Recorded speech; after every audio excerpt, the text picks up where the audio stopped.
தாய் தமிழ் உறவுகளுக்கு இனிய வணக்கம். நம் நிலம் அது நம் உரிமை, நம் நிலம் அது நமது உயிர். இந்த ஆண்டு நாம் ஒவ்வொருவரும் இழந்த நிலத்தின் உரிமைகளை மீட்டு இருக்கும் நிலத்தின் உரிமைகளை காத்து நிச்சயமாக வெற்றி பெறுவோம். எதிர்வரும் ஜூன் 4ஆம் தேதி இந்திய நாடாளுமன்ற தேர்தலுடைய வாக்கு எண்ணிக்கை முழுமையாக எண்ணி முடிக்கப்பட்டு முடிவுகள் வெளியிடப்பட உள்ளது. இந்த நேரத்தில் வாக்கு எண்ணிக்கை மையத்திற்கு செல்லும் கட்சியுடைய முகவர்கள் என்னென்ன செய்ய வேண்டும், என்னென்ன செய்யக்கூடாது என்பது குறித்து பார்க்க இருக்கிறோம். வாக்கு எண்ணிக்கை சரியாக 8 மணிக்கு தொடங்கிவிடும். அதற்கு முன்னதாகவே காலை 6:30 மணிக்கு ஒவ்வொரு கட்சி முகவர்களும் வாக்கு எண்ணிக்கை மையத்திற்கு சென்றுவிட வேண்டும்.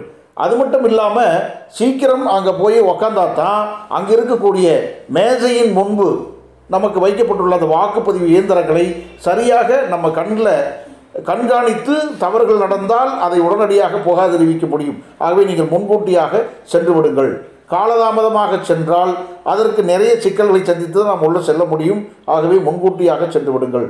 வாக்கு எண்ணிக்கை செல்லும் கட்சி முகவர்கள் கண்டிப்பாக செல்போன் எடுத்துகிட்டு போகக்கூடாது. வெளியில் இருக்கக்கூடிய நபரிடம் கொடுத்து விட்டு சென்று விடுங்கள். முதலில் தபால் வாக்குகள் காலை 7:30 மணிக்கு எண்ண தொடங்கப்படும். அதற்கான தனியாக முகவர்கள் நியமிக்கப்பட்டிருப்பார்கள்.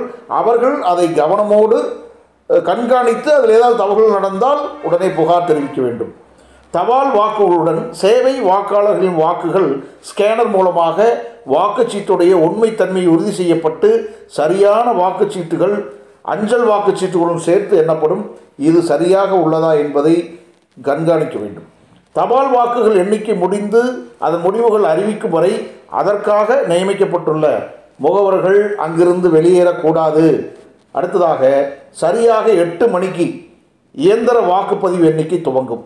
நாமல்ல மக்கள் வாக்குச்சாவடிக்கு சென்று வாக்களித்த அந்த இயந்திரங்களிலிருந்து வாக்கு எண்ணிக்கை தொடங்கும்.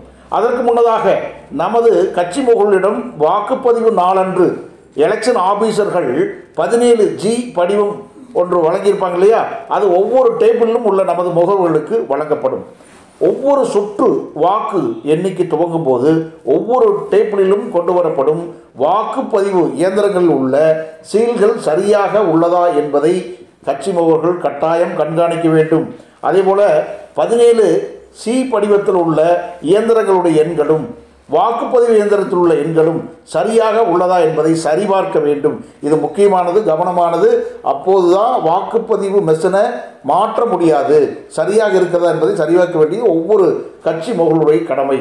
வாக்குப்பதிவு இயந்திரத்தில் தெரியும் தேதி நேரத்தையும் அன்றைய நேரத்தையும் ஒப்பிட்டு பார்க்க வேண்டும். இதில் ஏதாவது வேறுபாடு ஏற்பட்டிருந்தால் ஆரோ மேஜையில் உள்ள நமது முக்கிய முகவரிடம் உடனடியாக தெரிவிக்க வேண்டும். அதேபோல வாக்குப்பதிவு இயந்திரத்தின் சீல்களும் வாக்குப்பதிவு இயந்திர எண்களும் சரியாக இருந்தால் நம்ம வாக்குப்பதிவு எண்ணிக்கைக்கு அனுமதிக்க வேண்டும். இல்லைன்னா புகார் கொடுக்க வேண்டும். அது சரியாக இருக்கிறதா இல்லையா என்பதை கண்காணிக்க வேண்டியது ஒவ்வொருடைய கட்சி முகவருடைய பொறுப்பு. மாறாக சீல் உடைக்கப்பட்டிருந்தாலோ வாக்குப்பதிவு இயந்திர எண்கள் மாறுபட்டு இருந்தாலோ வாக்கு எண்ணிக்கையை அங்குள்ள அதிகாரிகளிடம் சொல்லி உடனடியாக நிறுத்திவிட்டு ஆரோ மேஜை முக்கிய முகவரிடம் நாம் உடனடியாக தகவலை தெரிவித்து புகார் கொடுக்க வேண்டும். அடுத்ததாக எல்லாம் சரியாக இருந்து வாக்கு எண்ணிக்கை துவங்கும். அந்த இயந்திரத்தில் அந்த வாக்குச்சாவடிக்கான மொத்த வாக்குகளும் தேர்தல் நாளன்று பதிவான வாக்குகள் பற்றிய விவரங்களும் வரிசையாக வரும். அவற்றையும் நம்மிடம் உள்ள 17G படிவத்தில் அதே போல விவரங்கள் இருக்குது. அந்த விவரங்களும் வாக்குப்பதிவு இயந்திரத்தில் விவரங்களும் சரியாக இருக்கிறதா என்பதை நாம் கட்டாயம் சரிபார்க்க வேண்டும். அதன் பிறகு வாக்கு எண்ணிக்கை துவங்கும் ஒவ்வொரு வேட்பாளரும் பெற்ற வாக்குகளை நமது முகவரிடம் கொடுக்கப்பட்டுள்ள கையேட்டில் நாம் தொடர்ந்து குறித்து கொள்ள வேண்டும். அதாவது ஒரு நோட் புக் கொடுத்துருப்பாங்க. அந்த நோட் புக்கில் எவ்வளோ வாக்கு நமது வேட்பாளர் பெற்றிருக்கிறாரோ அவற்றை நாம் குறிச்சிட்டே வரணும்.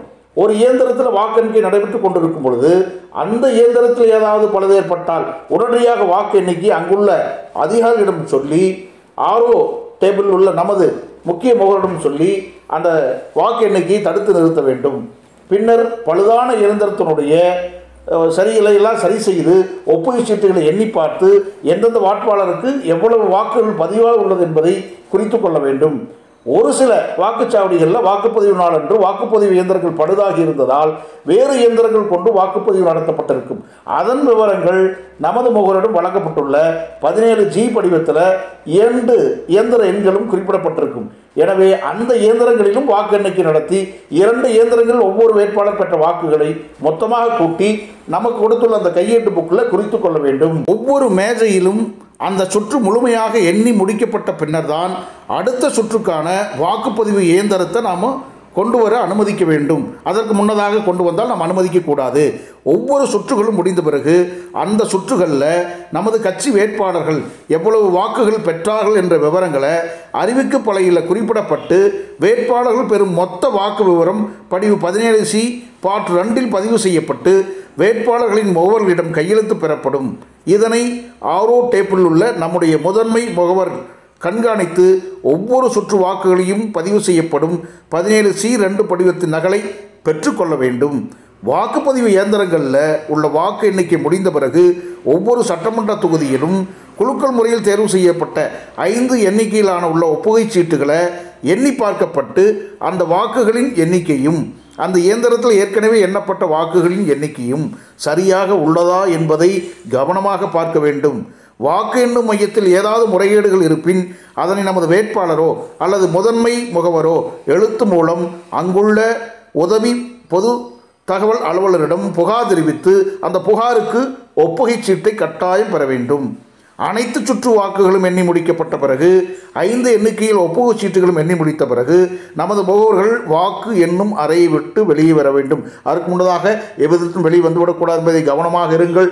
ஒவ்வொரு கட்சி முகவர்களும் அந்த கட்சிக்காக இந்த கடமைகளை சரியாக செய்தால் மட்டுமே வாக்கு எண்ணியில் குளறுபடி இல்லாமல் ஒவ்வொரு வேட்பாளரும் வாக்கு பெற்று அந்த வாக்கு எவ்வளவுதான் உண்மையாக பெற்றார்கள் என்பதை நாம் உறுதி செய்ய முடியும் என்பதை தெரிந்து கொள்ளுங்கள். நன்றி, வணக்கம்.